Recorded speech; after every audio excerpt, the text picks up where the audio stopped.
Okay, directors, are you ready? Okay, I'm going to call the Surrey Police Board regular meeting agenda, or regular meeting to order. It is July the 26th, 2023, 4:00 p.m. The Surrey Police Board recognizes that our work takes place on the ancestral and traditional and unceded territory of the Coast Salish people in Surrey. It is the Kwantlen, Katzie, and Semiahmoo First Nations, and we thank them for their grace. Can I have a motion, please, to adopt the agenda? Director Gill, Director Joel, all in favor? Opposed? Carried. Thank you. Now a motion to adopt the minutes of May 31st, 2023. Motion, please. Director Modell, Director Caruana, all in favor? Opposed, if any? Thank you. Carried. There are no delegations or no delegation requests in the future. We will hopefully see that happen more during these open meetings. D is the Chief Constable's report, the Chief update. Chief Lipinski. Thank you, Madam Chair. Good afternoon, everyone. I have a handful of slides here that I thought I would show you what the present state is of the SPS. This is, of course, just a thumbnail sketch, but it gives you an indication of different streams that we have worked on and what the progress has been to date. First slide, please. What's important here is the number of hires, 336. And I do believe it's important to know as well that almost 50% of the front line is SPS members that working alongside our colleagues, the RCMP, in ensuring safety in Surrey. With respect to recruiting, I've always maintained that we have no issue with recruiting, and the recruiting section now is on standby, ready to ramp up once we have a plan together with the three levels of government, the RCMP, and then we'll be able to move forward. I can tell you that we had an uptick in applications since the announcement by the minister. Next slide. I'm only going to touch on a few things here on this slide, but number one is constables 7 years. That means the seniority level. By design, we have hired constables on the front line to have experience. And as you can see, the sergeant, the average seniority is 22 years. So as we undertook the hiring of 336 police officers, we kept in mind to have a stratified seniority plan.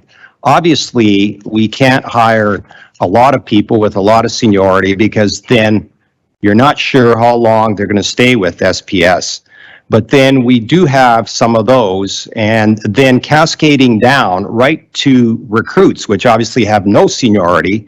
We've got a plan together to ensure that in the future there is an appropriate succession plan.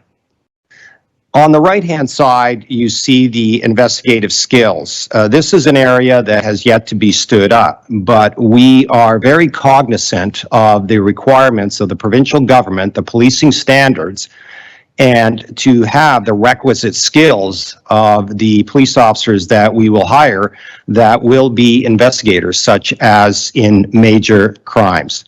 Suffice to say that when we do hire, there is a plan to ensure that we cover off on all the requirements of the provincial government and that our seniority rate is very good as far as dovetailing with a future succession plan. Next slide. The civilian staff is so important to us because in many respects they are the engine of how things operate within the SPS, cascading down to the front line. So important to know that there is a successorship agreement in place with CUPE. That is to say, there's terms of reference on how the transition would occur. This happened over a year ago. And so all parties understand of how the transition would take place from Surrey RCMP to Surrey Police Service. Next slide.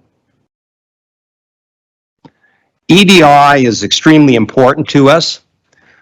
As you can see by the data, we ensure that we are reflective of the community. And so I mentioned earlier about skill sets and succession planning.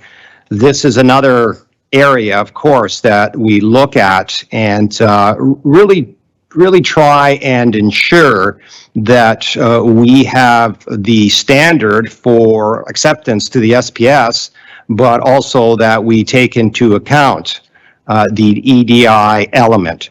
And it's been working out really well so far. We have 28 different police agencies from across Canada represented in the SPS. Next slide. Community focus, our thought process is, as we build a plan for the future, is to be very community focused. And that means what we feel, what the board feels, what the community feels should be the community policing model for Surrey. And as you can see, the engagements with the community average out to about 60 a month. There's two streams for this. Number one is the members on the front line, although they don't have a lot of time. When they do, the expectation is that they engage in the community.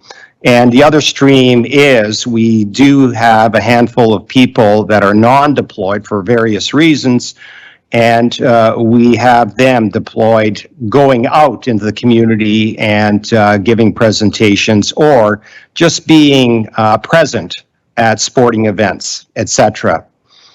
When we talk about the community policing strategy, as you know, one of the pillars of our strategic plan for 22-23 was to stand up or begin the community policing strategy. Two reports that we have talked about in previous board meetings is the Indigenous strategy and youth strategy. Both of those reports are now complete, and it is our hope that in the near future we can bring them forward to the board for presentation and discussion. Next slide. Policy. The policing standards require that we have policy in so many different domains. I know that with governance, you've reviewed so many policies, and some of the paperwork is quite complex. But nonetheless, over the last 2.5 years, we've built up to 227 policies with only a handful left to go. The remaining policies are more in the administrative realm. The policies, as you recall, that we looked at first were the ones most important for those that are deployed on the front line, such as use of force, handling of calls, the protocols, investigative protocols, etc. And so those high-risk policies have been approved, as you know, and have been employed on occasion when we've come across a situation or a file that we would have to refer to the policy. So they, in fact, have been very helpful. Suffice to say that we're almost complete in our policy development. Next slide. With the training, I'll point to just the first bullet and the last bullet. Everybody that comes in takes part in 6 weeks of training. When we initially started this project. We thought that 4 weeks would suffice, but we determined that 6 weeks would be the minimum threshold. And the reason I say that is with 28 agencies from across Canada, you can appreciate that there's slightly different policies on how to police across the various provinces. Some of the differences have to do with their respective policing standards in that province, but a lot of it has to do with the particular agency that they may come from. So 6 weeks of training. We also ensure that we meet the policing standards from the province of what is required for any police officer here in BC. The last bullet there is the civilian staff. Given the transition and from the federal environment to the municipal policing environment, there are some differences. So we have a training program for the civilian staff, and also we offer training for their career development. There is more to come on our training side. That's one thing that the executive leadership team is very high on, is to ensure that all employees of the Surrey Police Service are very well trained. Next slide. On the fleet and equipment side, we have, as indicated, 11 marked vehicles ready for deployment, and we have 28 more along the way that in fact were ordered almost 10 months ago. And we will look to deploying those on the front line after we put a plan together with the 3 levels of government, the RCMP, and one can appreciate there'd be lots of meetings and logistics in relation to that. Equipment, no problem with equipment. Initially, we did have some supply issues, of course, because of the pandemic a couple of years ago, but that has been taken care of, and we have no issue on any of the equipment issues. Next slide. With respect to IT, of course, we know that we have to build our own, and so we have commenced that, and we have very, very good momentum in that regard. There's still a lot of work that needs to be done, but we do have a good plan and a way forward. It's been helpful to discuss with our municipal policing partners in the Lower Mainland, so we've got a good idea of what is needed and where we want to go. Next. This is an area that's extremely important for us. Change is always difficult for any employee. So right from the start, we decided to focus on wellness, have that as a large element as part of our DNA. And we put together a number of programs, as you see, and that's been very helpful. When the executive leadership team speaks to any SPS employee, we talk about wellness a lot. And we have received very good feedback from all employees. And some of these police officers came from other agencies, really appreciated how we are, as a senior leadership team, engaged with them and have all these wellness programs in place. They have been used, and I think that just makes for a better environment and a more productive organization. Next slide. Communication is the last area that I'll talk about. 2 streams, internal and external. We make a lot of effort for the executive leadership team to engage with our frontline and with all the employees throughout the organization, whether it's small groups or large groups. And then, of course, we have internal newsletters, etc. The external piece there, we work hard on starting up the SPS brand. And we have a plan of how we want to develop that for the future. And at some point in perhaps in the fall, we'll bring the plan here to the board and seek your feedback. Those are my slides. I'll take any questions or comments now. Thank you. Directors, are there any questions, comments? Director Caruana. Thank you. And thanks for your presentation, Chief. Under training, I wonder if you could elaborate a bit on the de-escalation training that the SPS is involved with. Thank you. Yes, thank you for the question. We spend a lot of time on de-escalation, looking at the best practices in North America. And that entails this, that number one, we have a classroom portion and walking through the various segments of de-escalation, meaning the psychology of a person that's experiencing an episode and how to best approach that individual. But more importantly, what we do a lot is scenario training. We hire actors, actresses, and we tell them how they should behave. And then everybody that is hired by the SPS has to work through a scenario. And that means going into that room or that area, wherever the scenario is set up, and de-escalate the situation. And there's certain points that they have to hit, otherwise they won't pass.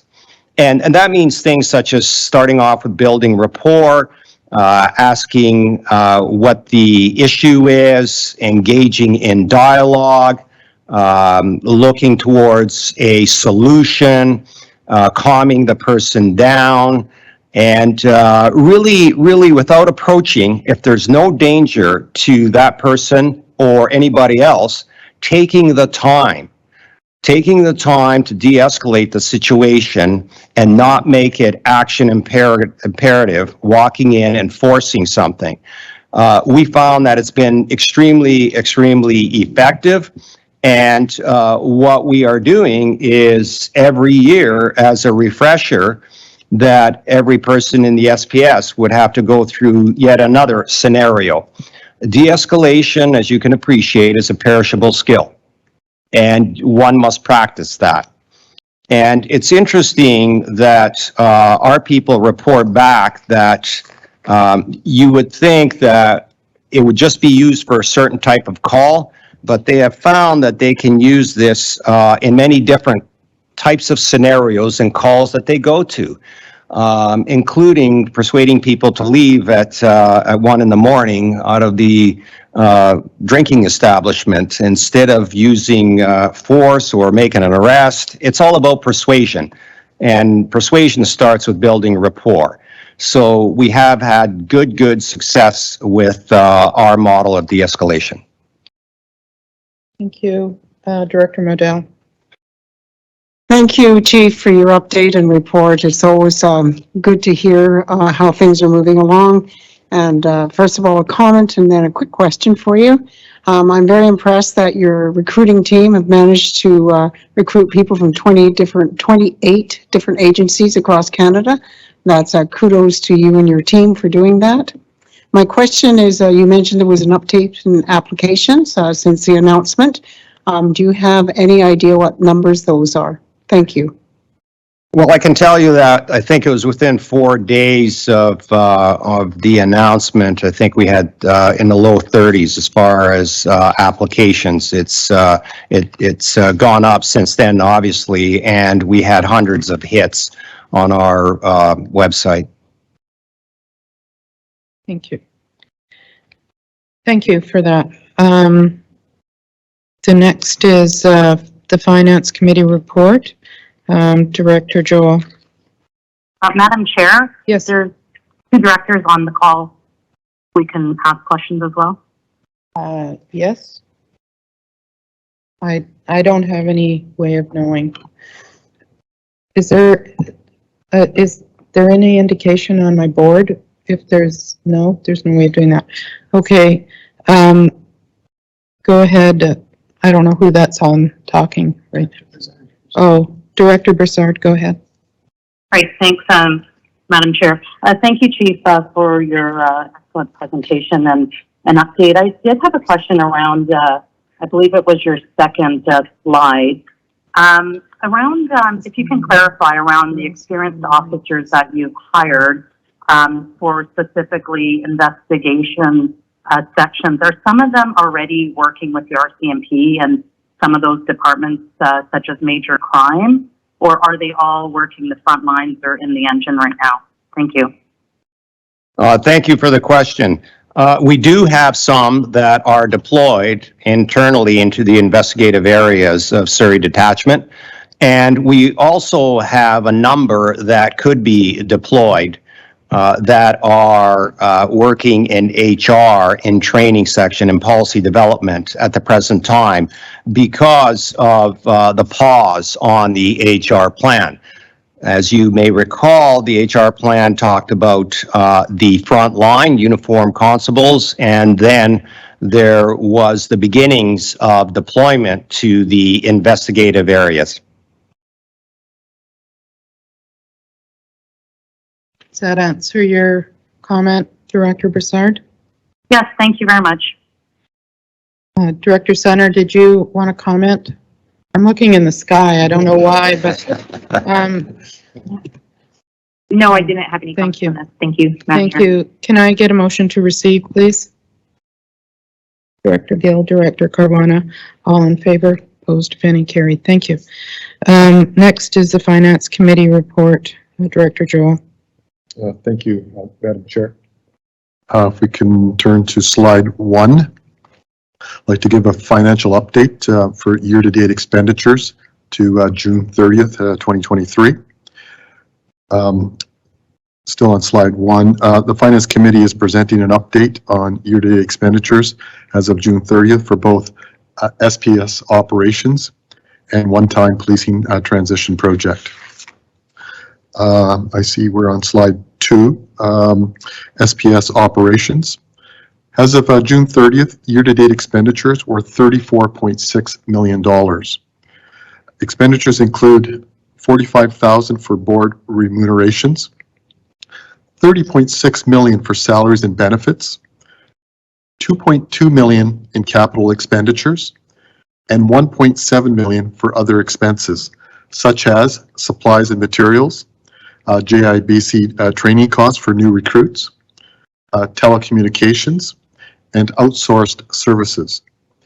At the end of June, we had a total of 397 active employees, 337 sworn, and 60 civilian.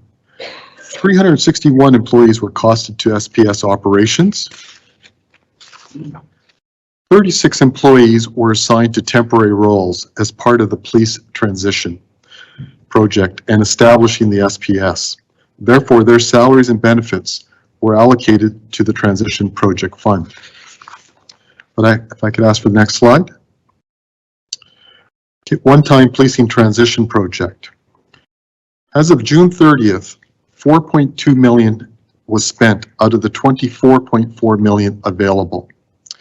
Areas of significant expenditures year-to-date include $1.3 million for IT, which includes capital costs for hardware and other technology, related assets and setup costs. $1.6 million for assessments, training, and temporary personnel. And lastly, $834,000 for firearms, personal issue kits, uniforms, and other specialty equipment. Turn to the next page.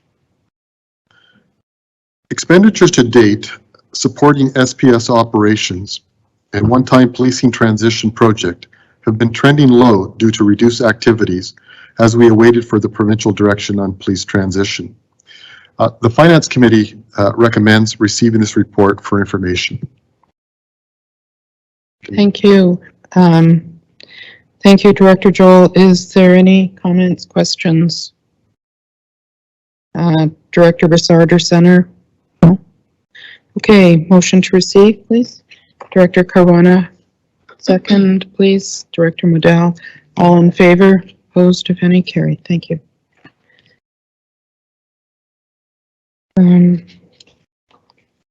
Okay, E1, I'll pass this over to you, Melissa.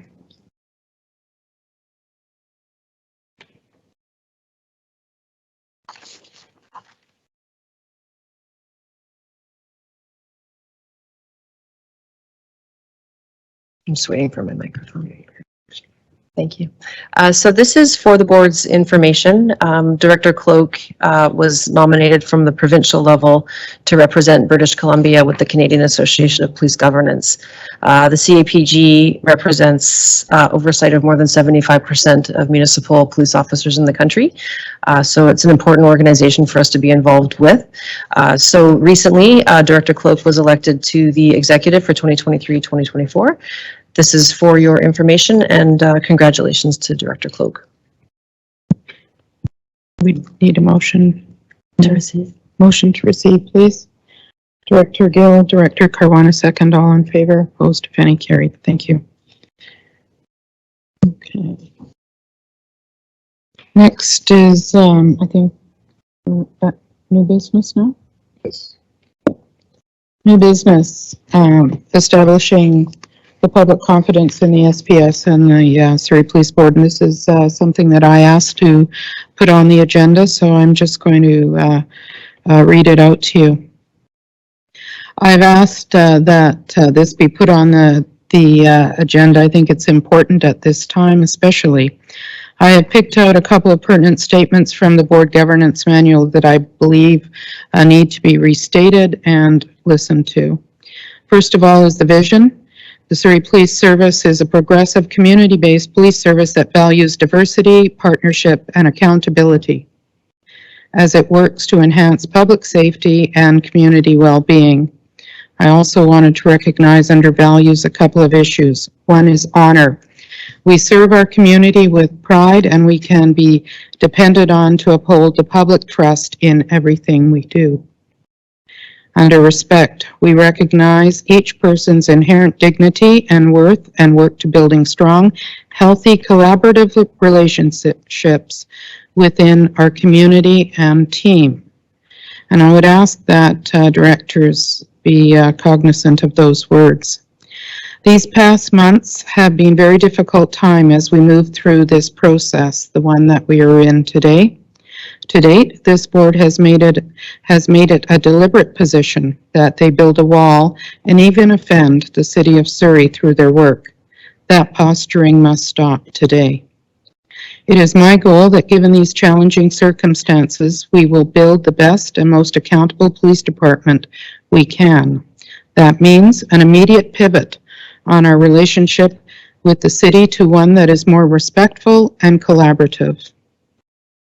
That also means respecting the fiscal reality of the City of Surrey, because to date, the current fiscal platform is simply unsustainable. Holding this meeting in public is the first step in transparency and a new move towards building public confidence and trust. But please make no mistake, that will be a long and challenging road. Ensuring effective policing in Surrey is something that I believe everyone in this room is passionate about, but we may not always agree on what that looks like. A diversity of viewpoints is one of key advantages of a board comprised of multiple individuals with different backgrounds and experiences. In some instances, our different views and our strong beliefs in them will be at the heart of vigorous debate. Those debates are necessary and they're healthy. Only by considering all courses of action for which any of us advocate strongly, even unsuccessfully, can we be sure that all options have been thoroughly explored. Such healthy debate ought to be encouraged. There is, however, a difference between vocally opposing a position and disrespectfully attacking the person advocating for it. Comments that are unprofessional and not in keeping with building the kind of public trust and confidence that is required and expected from individuals on any board, let alone a police board. That tone is entirely inconsistent with the words I used at the beginning of these remarks and that I have asked you to keep in mind.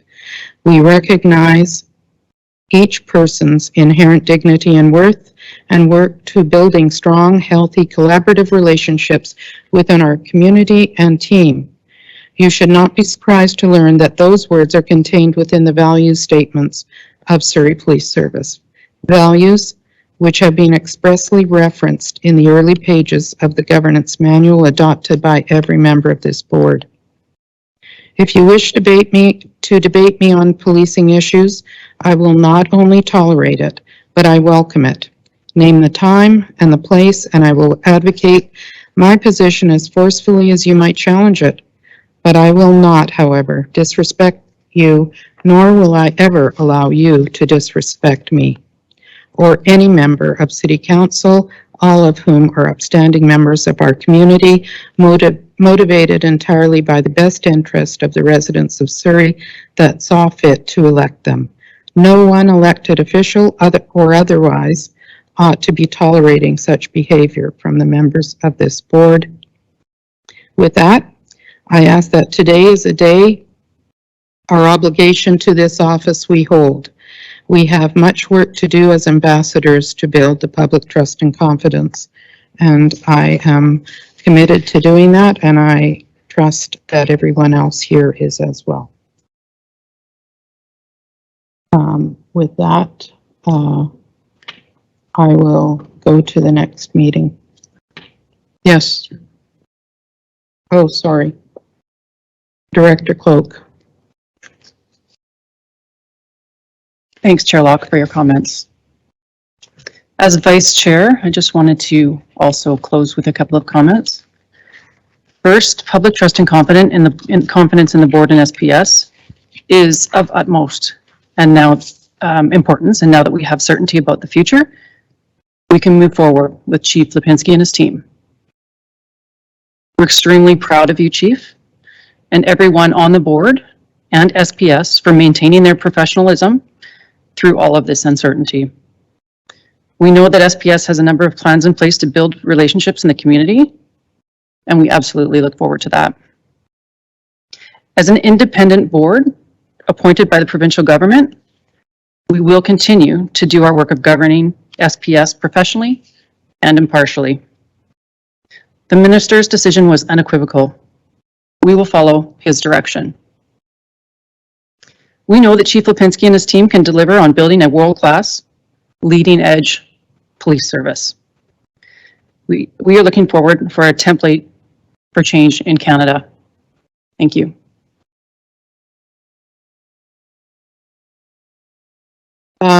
Anybody, Director Brassard or Center?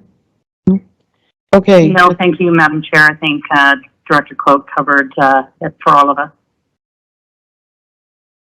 I don't know if she covered it for all of us. She covered it for herself. If you have something you'd like to say, Director Brassard, you can. Did the board get together and make that decision prior to this meeting? No, Director Cloak covered my comments. Thank you. Sorry, no, thank you, Director Brassard. My question is, did this board get together prior to this meeting and make that decision? Members of this board met before this meeting. Director Brassard, I'm asking a question of Director Cloak, who is contradicting what you said. Director Joel. I was not aware of any sort of meeting prior to this meeting, nor was I invited to any such meetings, so. Okay.